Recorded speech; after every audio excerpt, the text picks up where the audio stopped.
Look at it sitting there. A plastic injection pen, freshly pulled from the refrigerator, sweating a tiny, perfect ring of condensation onto the bathroom marble. The cap is heavy. The needle is hidden. The fluorescent light catches the clear liquid inside the glass cartridge. Right now, this small plastic device is upending global economies. Pharmacies are backordered across the country. Manufacturing supply chains are buckling under the weight of millions of people who have been told that this synthetic peptide is the only barrier standing between them and inevitable physical decline. People are organizing their entire months, their finances, and their peace of mind around securing the next dose. This desperation is driven by the quiet, persistent fear that our bodies are inherently flawed, that our metabolism is a failing machine that must be overridden by force. There is a specific kind of exhaustion that comes from believing your biology is broken. You watch the evening broadcast reporting on the shortages, the rationing, the desperate measures people are taking to get their hands on this medication, and a subtle tightness grips your chest. It is a frequency of absolute scarcity. You wait for the external fix, convinced that without it, you are helpless. But the physical form is not a deaf vessel. It is a highly sensitive receiver. When you operate from a baseline of biological panic, when your internal state broadcasts a continuous signal of deficit and fear, your body listens. It matches that exact frequency. A system told it is starving and broken will simply adapt to that reality. It hoards its resources, shuts down its metabolic fire, and biologically cements the very stagnation you are afraid of. The fear of decline actively recruits the decline. But strip away the pharmaceutical branding, the waiting lists, and the market frenzy, and the actual science reveals a profound irony. The substance inside that chilled glass cartridge is not an alien miracle. It is a synthetic mimic of glucagon-like peptide 1. The real surprise of the last decade is not the drug itself. It is the biological reality that your digestive tract already possesses the exact, sophisticated factory required to produce this substance. The machinery is fully intact. It has not rusted. It has simply been powered down. It was silenced by the environment we constructed, by the engineered foods we consume, and just as heavily by the persistent state of anxiety we marinate in daily. When you shift the internal environment, the body has no choice but to change its output. It is not about forcing a result. It is about removing the interference. The machinery is there, waiting in the dark, which leaves us with the only question that actually matters. If the system was designed to produce this naturally, what is required to turn the power back on? The fluorescent lights of a modern pharmacy aisle hum with a faint, erratic buzz, casting a sterile white glow over the polished linoleum floor.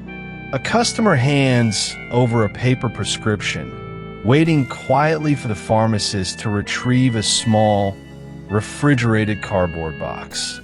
We are living through an era where the sharp, plastic click of an auto-injector pen against the bare skin of an abdomen has become a weekly ritual for millions of adults.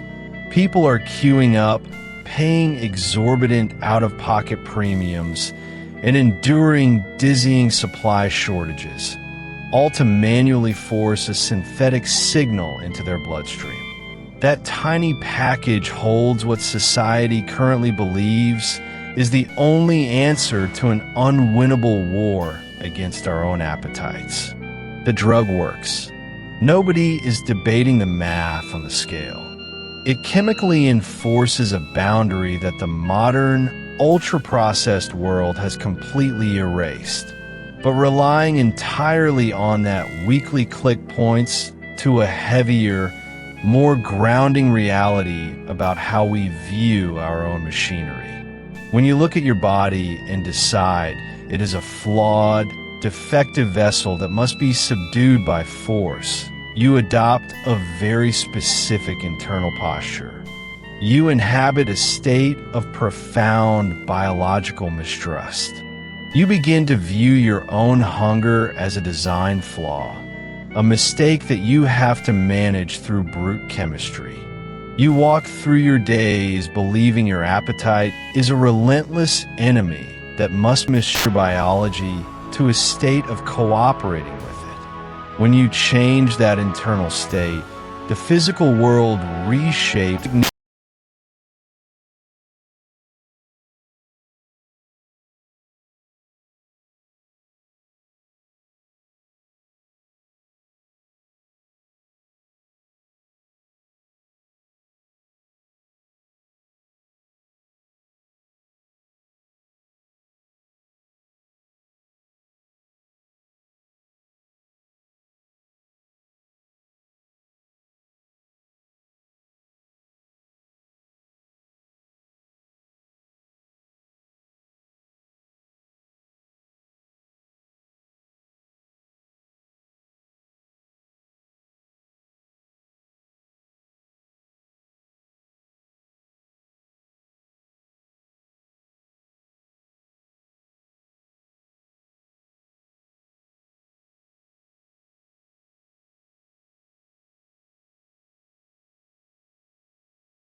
Just last week, Bloomberg ran another feature on the global shortage of GLP-1 injector pens.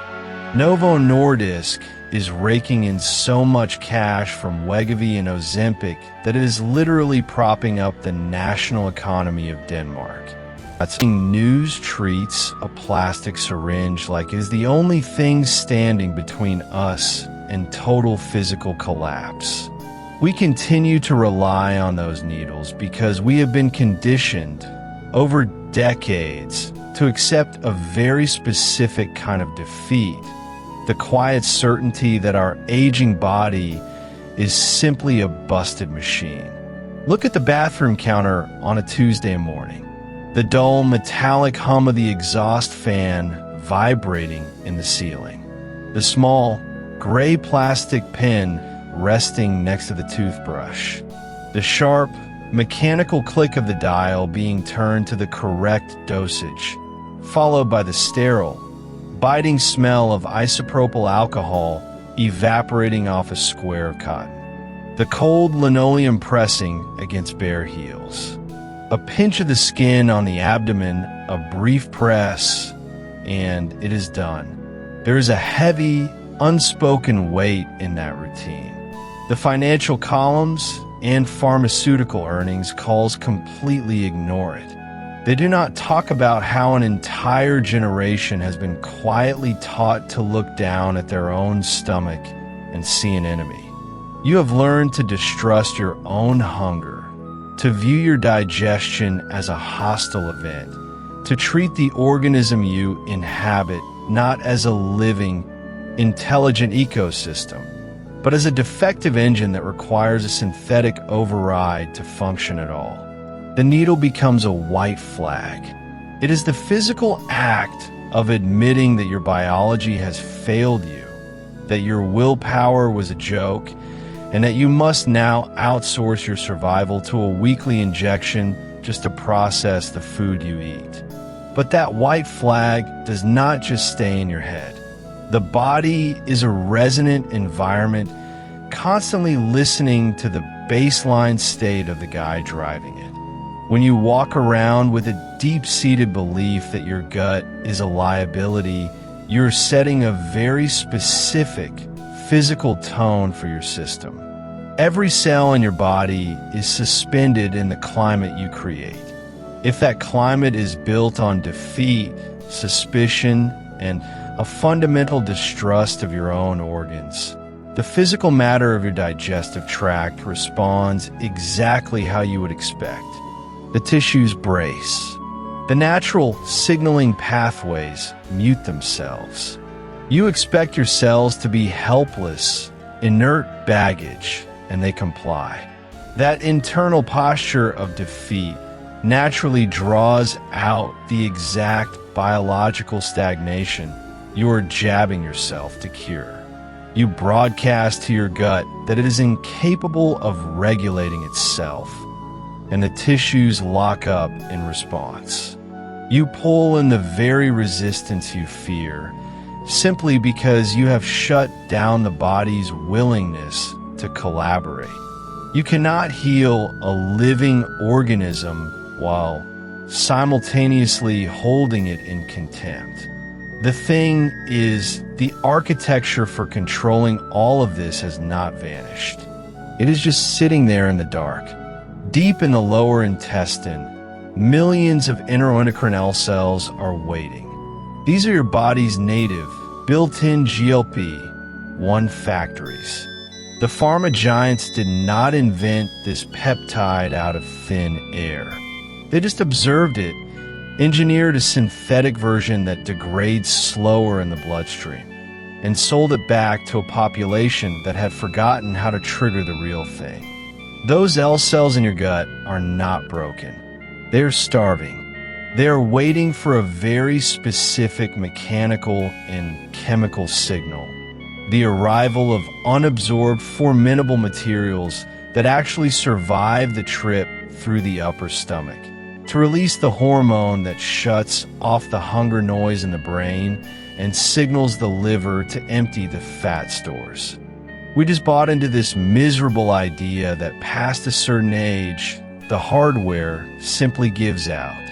But when you change your stance, when you stop looking at your gut as a malfunctioning liability and start treating it as a highly responsive partner, the whole environment shifts. You stop operating from a place of biological surrender, and the physical barriers drop. Instead of forcing a synthetic chemical into a resistant, defensive host, you just hand the organism the exact raw materials it has been waiting for all along. It is a quiet shift, but it changes the entire baseline of how we age. When you stop fighting the body and finally provide those cells with the right combination to do their own job, the results show up clearly under a microscope. The internal mechanism just clicks back on, doing exactly what it was built to do.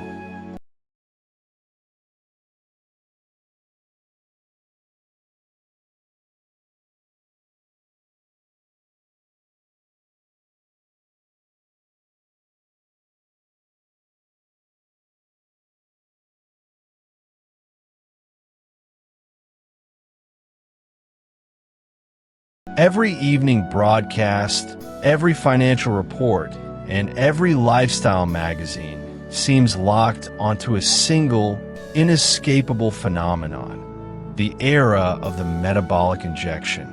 We are watching a pharmaceutical gold rush unfold in real time. Synthetic GLP-1 agonists are reshaping global markets, causing the stocks of snack food conglomerates to tremble while shifting the very definition of modern healthcare. Public figures are shrinking overnight, their hollowed cheeks celebrated as the new standard of discipline, even though everyone knows the discipline comes in a pre-filled syringe. The prevailing narrative being sold at a premium week after week is that human biology is fundamentally flawed. We are being told that the human metabolism is a broken, obsolete machine that can only be corrected by a synthetic override. For anyone over 45 who has spent decades fighting their own appetite, this media frenzy creates a strange, quiet resentment. These are people who have endured the chalky texture of meal replacement bars that crumble like dust in the mouth. They have lived with the cold, hollow ache of constant restriction, drinking gallons of ice water just to trick their stomachs into feeling full. Watching the world casually erase appetite with an injection feels like a bitter validation of their worst fear, that their body was always the enemy, and only a laboratory could force it into submission. Yet, away from the flashing screens and the pharmaceutical hype, inside a sterile, temperature-controlled laboratory at King's College London, a completely different narrative is unfolding on an imaging monitor. A research technician watches a fluorescent dye track a reaction inside human intestinal tissue. They aren't testing a new synthetic compound. The room smells faintly of ozone and industrial alcohol wipes, but what they are observing is entirely natural. They are watching human digestion respond to specific structural carbohydrates, fermentable fibers, and resistant starches. Right there, beneath the lens, the internal chemistry reacts on its own. The cells flood the system with the exact same satiety hormone currently driving the global stock market. It happens without intervention, without a needle, and without a lifetime subscription to a pharmaceutical company. For years, the focus of the diet industry was entirely on punishment. The strategy was to stretch the upper stomach with bulk, shrink it with surgery, or numb it with zero-calorie chemicals. But the upper stomach only registers volume. It does not recognize nourishment. The deeper digestive tract, however, registers truth. When the right nutrients bypass the rapid breakdown of the upper stomach and reach the lower intestine intact, they interact with the microbiome. The ensuing fermentation creates a distinct physical warmth in the center of the abdomen, a grounded, heavy comfort. The nervous system physically exhales. The brain receives the unmistakable signal that the hunt is over. The body, finally feeling secure, stops hoarding its reserves and begins to burn them, knowing the famine has passed. But this biological mechanism does not exist in a vacuum. It is entirely dependent on the emotional and physical state in which it operates. If you have spent years looking in a mirror with disgust, treating your flesh as a failing mechanism that must be starved into compliance. You have fundamentally altered the environment in which your digestion happens. The frequency you sustain, one of constant combat, severe lack, and deep biological anxiety, translates directly into a measurable neurochemical state. Your nervous system registers your own self-loathing as a literal, physical threat. Blood flow is subtly diverted away from the deep digestive tract to prepare for a fight. Cortisol stiffens the tissues. A body that believes it is perpetually under attack will never release its energy reserves. It will slow down motility. It will blunt the sensitivity of the very sensors trying to signal fullness, making you ravenously hungry no matter how much willpower you exert. You draw in the exact physical resistance you are projecting. You cannot hate your body into healing, just as you cannot starve an anxious system into feeling safe. The hostility you hold in your mind becomes the literal wall your digestion hits. When you finally introduce the right nourishment, you aren't hacking a broken machine. You're simply providing the exact input the body requires to do what it has always known how to do. As the natural satiety hormones rise, the urgent, frantic panic of hunger fades, replaced by a quiet, steady clarity. You stop fighting the world because you have finally stopped fighting yourself. The chemistry is undeniable, and the pathway is already built into your DNA. The food can deliver the signal, but the ultimate variable is not just what you put on the plate. The lingering tension rests entirely on the internal environment waiting to process it. If your biology only unlocks its reserves when it feels entirely secure, the only question that matters is, how are you receiving this? On Tuesday morning, the financial press ran a headline that felt like a grim punchline to a very long, very exhausting joke. The pharmaceutical giant behind the world's most coveted weight loss injection had just reported a market valuation so massive it officially eclipsed the entire gross domestic product of its home country. A single company, selling the promise of a suppressed appetite, now holds more financial gravity than a sovereign European nation. You read the numbers, the billions upon billions of dollars spent by people desperate to bypass their own biology, and you can practically hear the collective, exhausted sigh of a population that has tried everything else. The black market for the pens is surging. Regulators are seizing counterfeit vials in customs warehouses.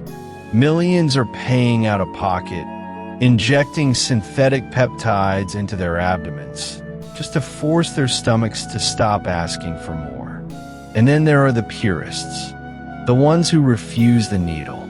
You hear the sharp, synthetic beep of a digital kitchen scale cutting through a quiet room. A ceramic bowl placed exactly in the center. The tear button pressed. 150 grams of cooked lentils. A measured handful of raw, unsalted walnuts. They read the clinical trials. They logged the macros. They measure the exact portions of dietary fiber and complex carbohydrates. They chew, they swallow, they wait. And absolutely nothing happens. The weight remains anchored to their waistlines. The afternoon fatigue deepens into a heavy, immovable fog. The frustration turns into a quiet, cynical resentment toward their own flesh.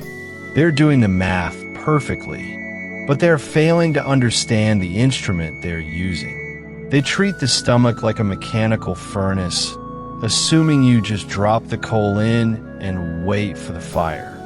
But beneath the ribs lies a web of 500 million neurons. It is a secondary brain, entirely independent of conscious thought. It does not read nutrition labels. It does not care how much you paid for organic greens. It reads the room.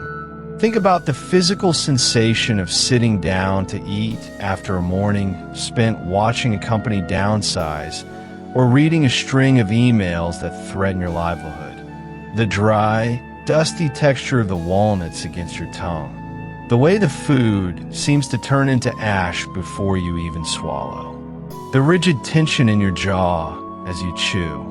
That distinct, heavy knot right behind your sternum when the food finally goes down. You sit there, staring at a plate of pristine, nutrient-dense ingredients, while your chest is tight and your breathing is shallow. The blood has already been diverted away from your stomach. The digestive enzymes have stopped pooling. The gut is locked down, bracing for an impact that has nothing to do with calories. We move through the world, assuming our physical vessel is deaf to the static in our heads. But every state of being carries a physical weight, a frequency that dictates how our cells behave. When you operate in a state of defense, your entire architecture tightens. It becomes a closed, guarded loop. You cannot drop a high-quality meal into a system vibrating in pure panic and expect a harmonious result. The body simply matches the environment it is given. If the signal broadcasting through your nervous system is one of constant, low-grade survival, your biology demands storage. It extracts the energy from your perfectly measured bowl of lentils and hoards it because the fear in your chest signals that a famine is imminent. It ignores the chemical cues to repair or to burn. You are instructing your cells to prepare for a long, brutal winter simply by the way you're holding your breath while you eat. People treat their bodies like hostile territory that must be conquered through sheer discipline. They force down these measured meals while their minds race through the logistics of unpaid bills or the creeping dread of an unstable future. They are completely unaware that the tension they carry to the table is neutralizing whatever is on the plate. The stomach is always listening to the mind. The nutrients are passing through an environment that has already declared itself a war zone. And in a war zone, the body does not care about optimization. It cares about making it to tomorrow. It hoards. It protects. It survives. The tragedy is that we keep trying to solve a nervous system problem with a kitchen scale. The shift does not happen in the grocery aisle. It does not happen by adjusting the grams of protein or buying a black market injection from a compounding pharmacy. It requires looking at the invisible, heavy dread you drag into the kitchen every afternoon. The food is not the variable holding you back. Something else is sitting at the table with you, souring the water before you even take a sip. You have to ask yourself what you are really feeding when you sit down to eat, and what silent, unacknowledged fear is swallowing it all whole. The heavy, rhythmic thud of rain hammering the windshield of a parked sedan outside a suburban logistics center. The engine is cold. The radio is on, murmuring low in the gray light. A financial correspondent breaking down the morning's inflation data, detailing the highest baseline food costs in 3 decades. The man behind the wheel holds a foil-wrapped turkey sandwich that just cost him $14. He stares at the crumpled receipt on the passenger seat, feeling a quiet, familiar anger at the shrinking margin of error in his life. He bites down. He chews quickly, his jaw rigid, swallowing the bread before it is even properly broken down, his mind already grinding through the mortgage, the climbing utility bills, the relentless, suffocating squeeze of the current economy. The national conversation always stops at the wallet. The broadcasts track the inflation meticulously. They measure the fractured supply chains, the corporate margins, and the political fallout of a shrinking middle class. It is a heavy, unavoidable reality, and the anxiety it creates is entirely rational. But the relentless focus on the math ignores what that constant broadcast of scarcity does to the physical architecture of the man listening to it. The danger is not just what the shifting economy is doing to his bank account. The danger is how that low-grade dread forces him to receive his own life, down to the most basic fundamental act of human survival. The food is going in, but the machinery required to process it has already slammed its doors shut. There is a chemical signal for abundance built into the human gut. It is a natural hormone the intestine produces to tell the brain it is full, to regulate the blood, to instruct the body to burn stored fuel rather than hoarding it. Right now, people are paying thousands of dollars a month for artificial injections to mimic it. But the pharmaceutical campaigns selling those shots skip entirely over the mechanism triggering the deficit in the first place.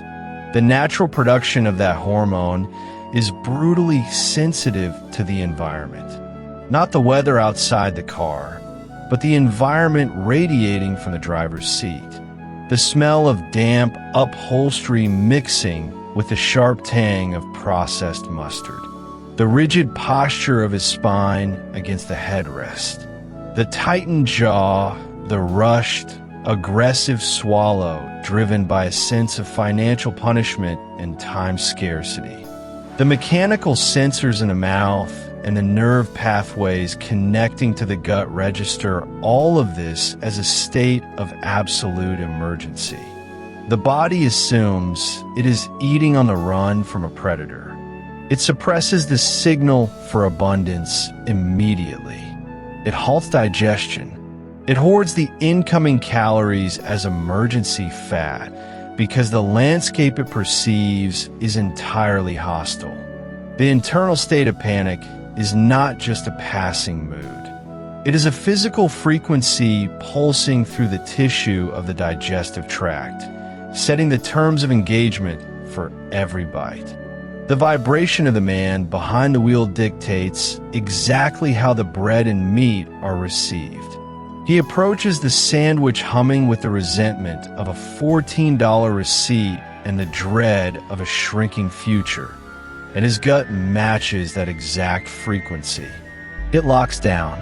It simply draws in and materializes the reality of that scarcity, storing weight, blocking energy, building the very metabolic stagnation he is desperate to outrun.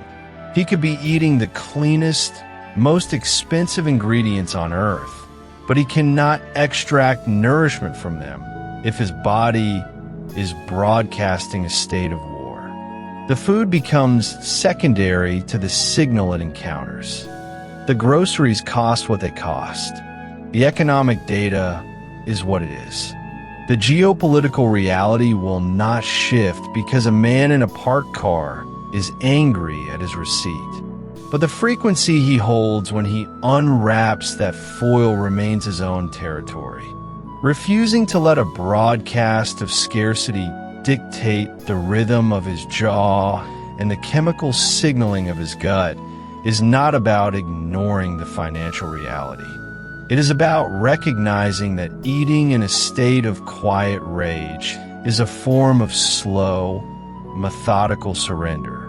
If chewing in a panic shuts down the machinery, then breaking that circuit requires something heavier than just chewing slower. It demands a deliberate severing of the tie between the world's chaos and the body's mechanics.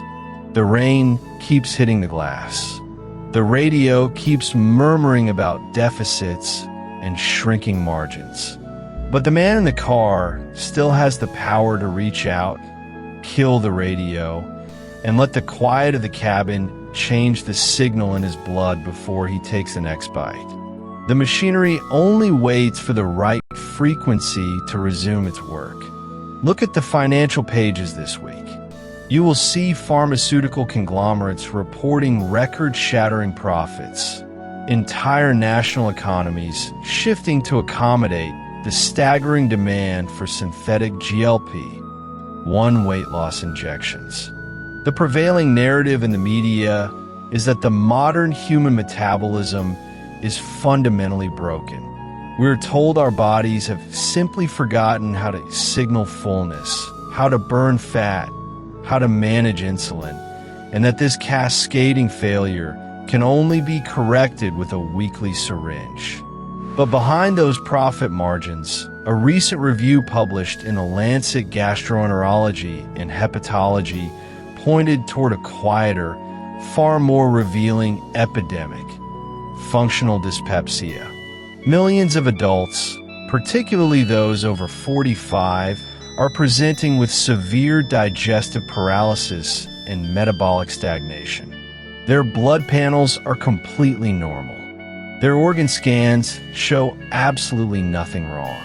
They are eating high-grade, nutrient-dense food, and their bodies are flatly refusing to process it. They are starving on a cellular level, not because their machinery is broken, but because the modern world has eradicated the runway to the meal.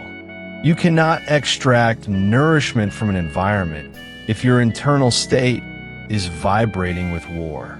When you sit at the kitchen island, aggressively scrolling through geopolitical flashpoints on your phone, or mentally rehearsing a tense confrontation from the office, your body receives a clear, undeniable frequency of threat. The body is a flawless receiver. It mirrors whatever reality you broadcast. If you're buzzing with the urgency of an impending attack, your digestive system adopts that exact reality. It shuts down. Blood is immediately diverted to the extremities. The muscles tighten. You could be eating the cleanest, most perfectly balanced meal on earth, but because your internal state has summoned a battlefield, your body treats the incoming food not as fuel, but as a foreign invader. We have been conditioned to skip the fraction of a second just before the edge of a spoon meets our mouth. We rush past it to get to the next task. But think about the weight of a heavy, unglazed ceramic bowl resting between your hands. The sharp, peppery steam rising from a dark broth, carrying the distinct, earthy scent of roasted garlic and thyme. The subtle, damp warmth that hits your face when you lean over it. Long before a single calorie enters your stomach, the sheer act of pausing to feel that heat and take in that scent sends an all-clear signal down the vagus nerve. Your brain definitively declares that the hunt is over, the predators are gone, and it is safe to rebuild. This is where your biology upgrades itself. Natural GLP-1, the exact hormone the pharmaceutical industry is synthesizing for billions, begins to prime. Insulin receptors wake up. Stomach acid adjusts to the precise pH required to break down proteins. You are triggering the natural fat burning and satiety cascades, entirely without a prescription, simply by proving to your body that it is safe to eat. The world, as it is currently constructed, wants you rushed. It profits immensely from your urgency. It wants you eating cold food out of a plastic clamshell in the driver's seat of your car, engines still running, dashboard glowing with alerts. It wants you swallowing without tasting, consuming without arriving. Because a body kept in a perpetual state of low-grade panic is a body that will eventually need to buy a chemical solution just to perform its most basic human functions. Reclaiming that fraction of a second before a meal is an act of quiet defiance. It is you looking at the frantic, chaotic speed of the news cycle and deciding that it does not get a seat at your table. You do not have to sit in silence for an hour to change your frequency. You only have to stop. You only have to let the scent of the meal anchor you back into the physical reality of the room, proving to your nervous system that right here, right now, you are out of the woods. But if simply noticing the heat of a bowl and the smell of garlic can wake up your metabolic hormones, it begs a much larger question. One that shifts the boundaries of what you might think your biology is capable of repairing. What happens to your body when you stop treating daily routines as something to rush through and finally let your nervous system realize the war is over? Picture the front seat of a parked sedan at 1:15 in the afternoon. The engine is idling. Rain streaks the windshield, the wipers dragging across the glass with a heavy, rubbery thud. A man sits behind the cold leather of the steering wheel, rushing through a wrapped sandwich before his next call. The faint smell of damp wool from his coat mixes with the processed warmth of the food. He does not taste the bread. He does not feel the nourishment. He is running a frantic simulation of tomorrow's problems in his head, chewing in jagged rhythm with his own unspoken anxiety. This is the baseline frequency of the modern world. And right now, global pharmaceutical supply chains are buckling under the weight of it. The financial press is dominated by reports of unprecedented shortages of synthetic GLP-1 injectables. Nations are hoarding supplies. Factories are operating around the clock. An entire multi-billion-dollar economy has been constructed to simulate a hormone your body was intricately designed to manufacture for free. We treat this as a medical miracle, but researchers at King's College London recently published findings that bypass the syringe and look directly at the lining of the gut. They focused on L cells, the specialized endocrine cells scattered throughout your intestines responsible for releasing natural GLP-1. What they found changes the entire landscape of how we understand weight and metabolism. These cells are not just passive chemical sensors waiting for food to arrive. They are highly sensitive receivers, deeply wired into your autonomic nervous system. When you eat in a state of defense, when the mind is bracing for impact, answering emails, fighting phantom battles in the middle of a Tuesday, your physical vessel registers the environment as hostile. Blood flow is quietly diverted away from the digestive tract to the extremities. The L cells go dormant. You can consume a perfectly measured, nutrient-dense meal, but if your internal state is humming with threat and scarcity, the biological gates remain sealed. The food enters a system that is fundamentally deaf to it. The stomach stretches, the calories deposit, but the brain never receives the chemical signal to stop. This is where the mechanics of biology intersect with the physics of human resonance. We have been conditioned to view food strictly as a mathematical equation of input and output. But ingestion is an interaction with reality itself. How you hold yourself in the space around you dictates exactly what your biology extracts from that moment. When you deliberately shift your internal posture, when you turn off the engine, feel the heavy silence in the car, and approach the food with a genuine, grounded appreciation. You are doing something far more profound than practicing mindfulness. You are altering your bioelectric baseline.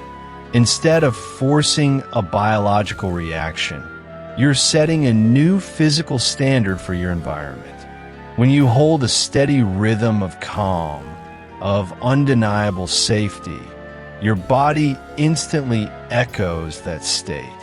It dilates the blood vessels in the gut. The cells wake up. You take a bite, and the physical act of chewing, combined with this new, stabilized rhythm, triggers a massive cascade of natural GLP-1. The biological response follows as an unavoidable consequence. By embodying the state of having enough, your body physically produces the chemistry of satiety. You draw in metabolic regulation not through sheer force of will, but through alignment. The system synchronizes with the outcome before digestion even begins. It is a profound reclamation of power. You stop treating your body as a broken machine that must be hacked with expensive, back-ordered peptides, and you start treating it as a highly tuned instrument waiting for the right chord to be struck. The meal transforms from a rushed chore into a biological activator. The texture of the fork in your hand, the quiet pause before the first bite, the conscious breath, these are not aesthetic choices. They're the switches that signal to your cellular structure that the war is over. The nutrients are absorbed differently. The fat-burning pathways, previously blocked by the static of survival mode, are finally permitted to open. You're no longer fighting your physical form. You're providing it with the exact environmental frequency it needs to recalibrate itself from the inside out. But if the answer is this deeply woven into our own biology, if the mechanism is ready and waiting for our command, we have to look at the friction that keeps us from using it. What exactly is overriding this natural circuitry? And why does the modern environment make it so difficult to simply sit down and let the body do what it was built to do? A simple, unadorned ceramic plate resting on a solid wood table. The faint, metallic scrape of a stainless steel fork against its surface. For decades, that incredibly ordinary sound has served as the starting gun for a quiet daily war. Right now, global financial markets are literally reshaping themselves around this exact battleground. Entire national economies are experiencing GDP shifts based on the sales of synthetic GLP-1 agonists, the weekly injections dominating the news, designed to artificially mimic the hormone that tells your brain you are full. We are watching massive supply chain shortages and billions of dollars trading hands, all built on a highly profitable, universally accepted premise that your body is a defective, obsolete machine. The underlying message broadcast across every network and pharmacy counter is brutal in its simplicity. It tells you that your biology lacks the competence to regulate itself, so you must override it with a patented chemical. The tragedy is how deeply we have internalized this broadcast. You look at a meal and you see an adversary. The sharp, acidic smell of a vinaigrette or the dense, earthy warmth of a roasted root vegetable becomes a math problem, a negotiation laced with guilt. You have been taught to fight your own hunger, to view your appetite as a character flaw that needs to be medicated or starved into submission. But the science emerging from independent biochemical research tells a vastly different story. It brings the profound relief of proving that your metabolism was never broken. It was only ever defending itself from a hostile environment. Your metabolism is not a faulty calculator. It is an ancient, highly perceptive listener. When it is constantly bombarded by a chaotic environment, synthetic food-like substances, erratic light cycles, and the ambient low-grade panic of modern life, it does not perceive abundance. It perceives a state of siege. It deliberately shuts down the natural production of satiety hormones because in a famine or a war, feeling full is a biological liability. The body hoards.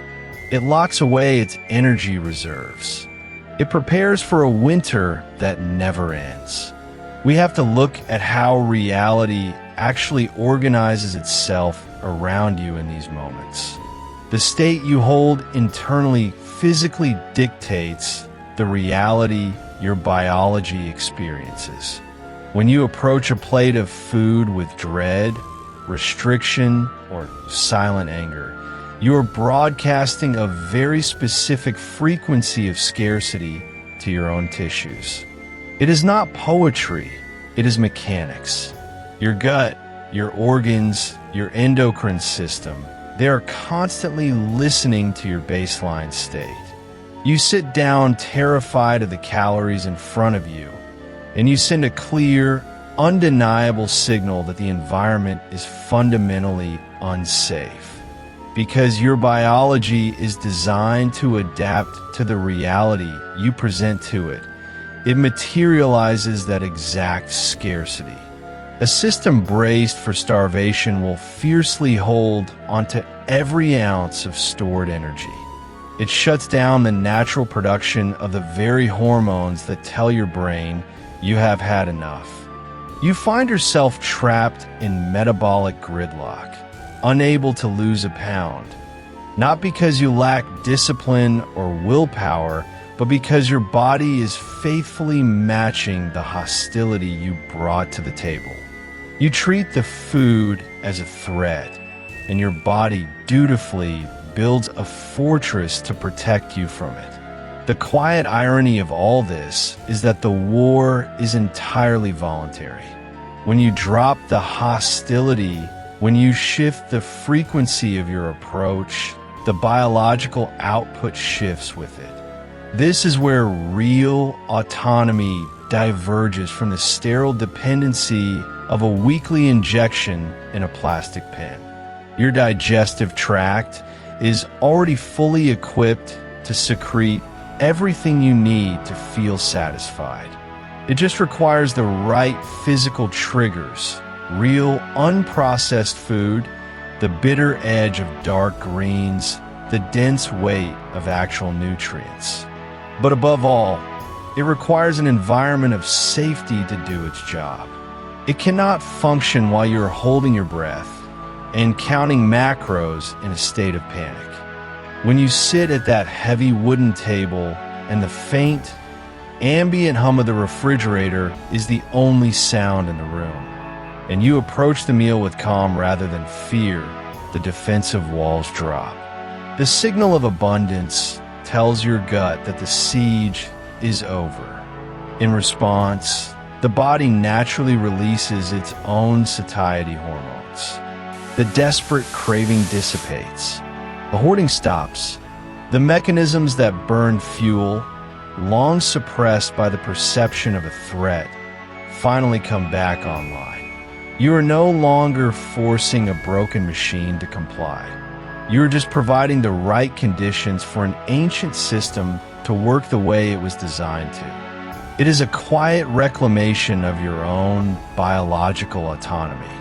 But knowing how the engine works does not mean you know how to drive the car out of the ditch. The distance between understanding that your metabolism is intact and actually dropping the knife and fork without feeling like a failure is a long, heavy stretch of road. The question isn't whether your body can heal itself. The question is what you're going to do tomorrow when you sit down in front of an empty plate and that old, familiar panic starts creeping in. How do you actually put the weapon down?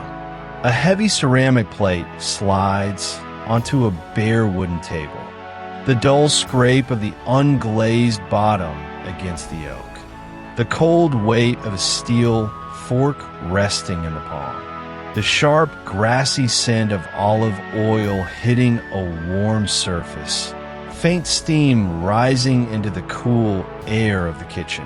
Across the room, the screen on the counter is muted, but the ticker at the bottom of the glass runs in a continuous, frantic loop of red. At 3 in the morning, the European Central Bank announced an unscheduled emergency rate hike. By dawn, the Frankfurt Index had shed 600 points, triggering a massive overnight sell-off that is now bleeding into the domestic markets. It is not just abstract numbers flashing on a monitor. It is the immediate freeze of commercial credit lines, the sudden halt of outbound shipping containers at the port of Hamburg, and the panicked emails already piling up in the inbox from overseas suppliers demanding cash on delivery. The commentators on the network are working overtime, mapping out a cascading liquidity crisis. Bridges cannot be hacked. A biological release will never happen when the internal state is locked inside a bunker.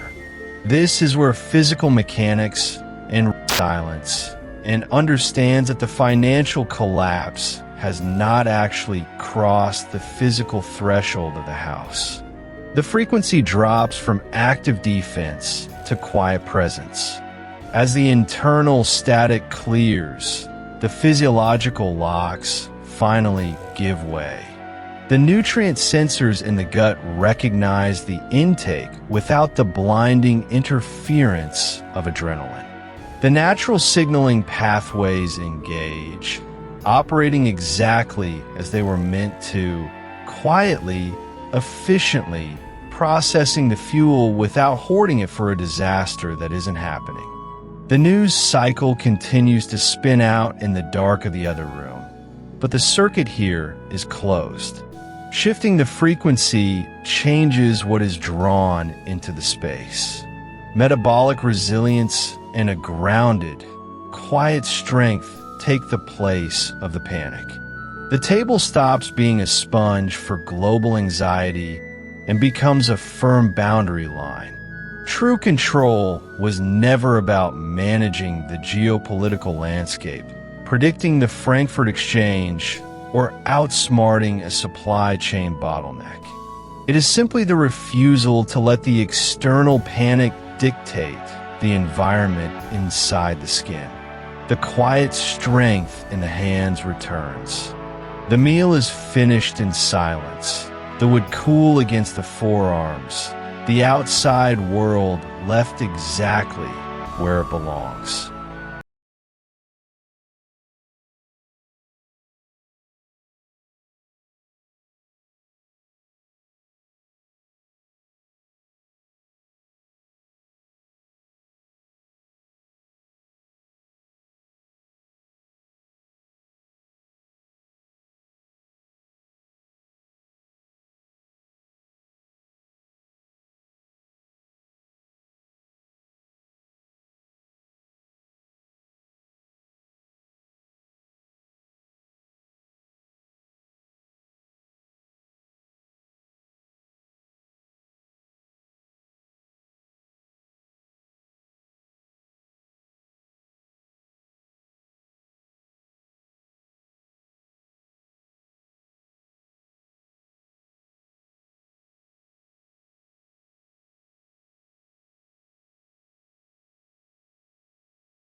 In the second week of January 2024, as the FDA updated its drug shortage database to reflect severe, ongoing deficits of semaglutide, a local news crew captured a scene outside a chain pharmacy in downtown Chicago.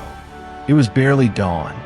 The temperature had plummeted into the single digits, the wind off Lake Michigan biting mercilessly at the exposed skin of the people standing in line on the wet asphalt. Traffic ground past in a freezing, chaotic roar of tires and distant sirens. These individuals were not waiting for concert tickets or a new piece of technology. They were waiting for a delayed shipment of weight loss pens. They stood shivering, checking their phones, gripped by the quiet, gnawing panic that their backordered prescriptions would not be fulfilled. When the heavy glass doors finally opened, the dense, metallic click of the deadbolt echoing in the cold, the relief was palpable but temporary.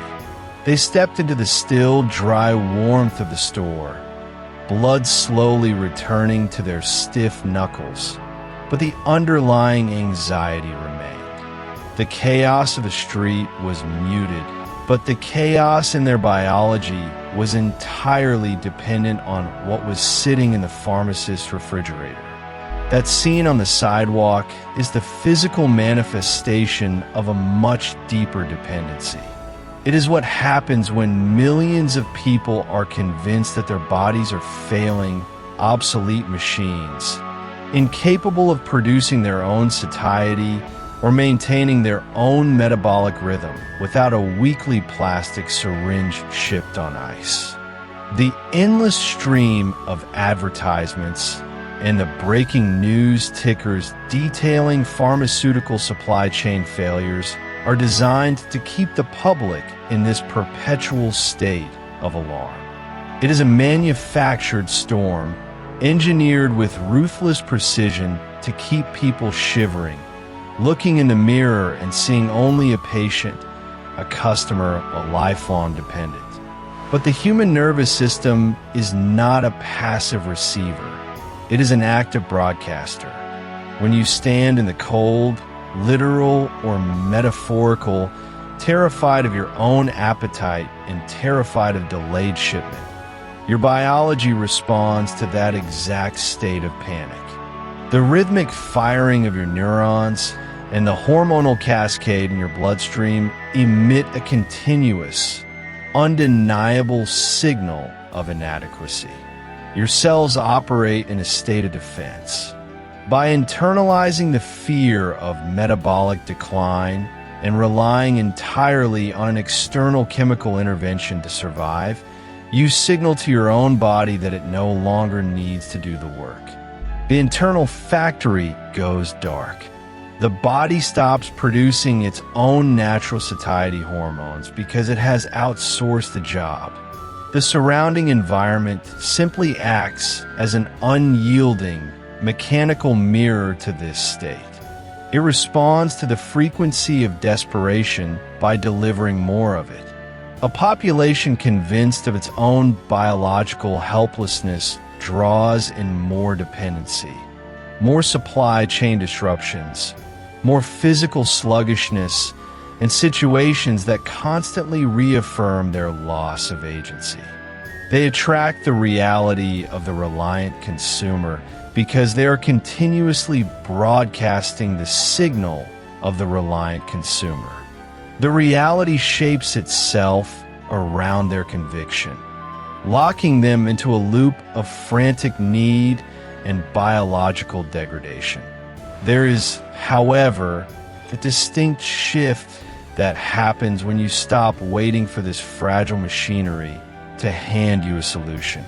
You realize the internal architecture has always been yours to command.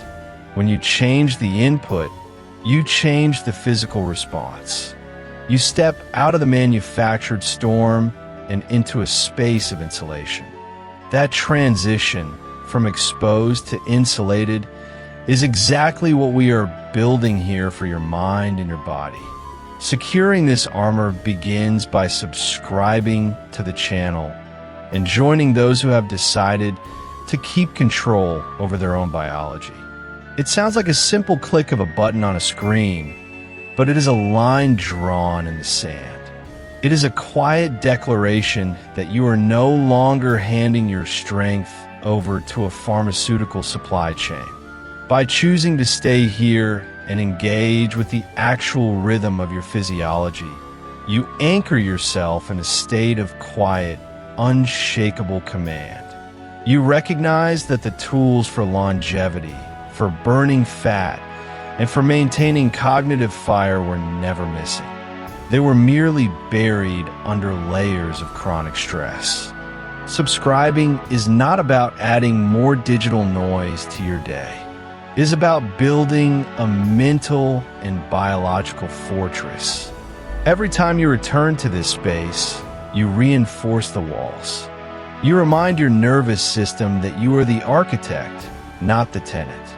We have mapped the terrain of this internal landscape. We have observed how the body can be coaxed into doing the heavy lifting naturally, simply by altering the daily signals we send it and stripping away the noise of an industry built on perpetual treatment. The reliance on synthetic interference is a choice, not a biological mandate. But to fully reclaim this independence, there is one final piece to the puzzle.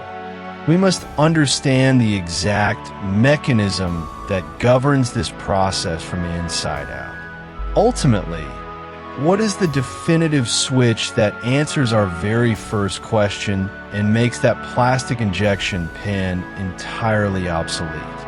The evening broadcast cuts from political unrest to the latest pharmaceutical earnings report. The financial numbers on the screen are staggering, driven entirely by back orders, international wait lists, and a sense of collective panic. A global supply chain is visibly buckling under the weight of demand, unable to manufacture a specific synthetic hormone fast enough to satisfy a desperate, frantic market. The anchor speaks of shortages as if reporting on a drought. The camera cuts to B-roll of the product itself. A slender, pre-filled injection pen resting on cold, polished bathroom marble. Harsh, fluorescent overhead light catches the condensation on a mirror. A hollow click echoes as the plastic cap is removed. The sharp, sterile smell of alcohol swabs lingers in the air. For millions of people watching the screen, that small plastic device represents the only bridge between a failing metabolism and a second chance. It is viewed as a modern miracle, a scarce commodity to be fought over, insured at a premium, and injected directly into the abdomen once a week. But looking at it now, through the lens of everything we have just dismantled, the object fundamentally changes. It loses its gravity. It is no longer a lifeline. It is just a piece of mass-produced, molded plastic housing a synthetic version of a signal you were born to produce. For the viewer who now understands the architecture of this biological response, that pen resting on a marble has become entirely obsolete. The pharmaceutical industry built an impenetrable fortress by synthesizing a hormone your body already knows how to make and then selling it back to you at a premium. Their entire business model relies on a single, unspoken assumption that you will remain in a state of perpetual biological fear. They wagered that the modern environment, the relentless 24-hour news cycles, the economic dread, the ultra-processed convenience, would keep your nervous system so locked in a defensive posture that your digestion would remain compromised, your inflammation persistently high, and your natural satiety signals perpetually muffled. It was a brilliant financial calculation. When the nervous system hums at the baseline frequency of survival, the body suppresses anything that is not immediately necessary for escape. Cellular repair halts. Fat oxidation stops. The natural secretion of GLP-1 in the gut goes completely dormant. The human body hoards every ounce of energy because it deeply believes a famine or a physical threat is imminent. This is where the mechanics of biology intersect with the fundamental frequencies of reality. When a screen broadcasts systemic collapse, the nervous system mirrors that exact tension. The electrical frequency of the body shifts into a rigid state of alarm. You cannot digest food in that state. You cannot signal fullness. But the moment that internal baseline shifts toward physiological safety, the internal environment transforms. Like attracts like at the cellular level. You do not have to starve the body into submission or force a metabolic change through extreme physical deprivation. When the vagus nerve simply signals that the war is over, the intestinal cells wake up. They naturally secrete their own endogenous GLP-1. The chemistry of satiety, of metabolic flexibility, and of cellular cleanup is drawn out simply because the climate is finally hospitable for it to exist. The food placed on the plate matters. The daily movement matters. But they are merely the raw materials. The true catalyst is the internal climate maintained beneath the surface while you live your life. If a flawless, nutrient-dense diet is consumed while the nervous system is bracing for impact, the body will store that food as a shield. The nutrition is entirely wasted on a system paralyzed by the anticipation of a threat. The world will continue to broadcast chaos. The networks will continue to sell a carefully curated narrative of inevitable decline. That external reality is not going to suddenly change its nature to accommodate a sense of peace. The shift occurs when the external chaos is no longer permitted to dictate the internal chemistry. When the frantic lines of the pharmacy and the desperate search for an outside cure appear on the evening news, the pull of that anxiety dissolves. It is observed, but it is no longer absorbed. You do not need to outsource your metabolism to a fragile global supply chain. You do not need to wait for a synthesized prescription to tell your cells how to behave. The mechanisms to regulate weight, to heal the gut, and to burn away the physical armor that no longer serves a purpose were never missing. They were simply waiting for the noise to stop. They were waiting for the panic to clear, for you to step away from the cold marble, and to recognize the immense, quiet authority you have always held over your own biology.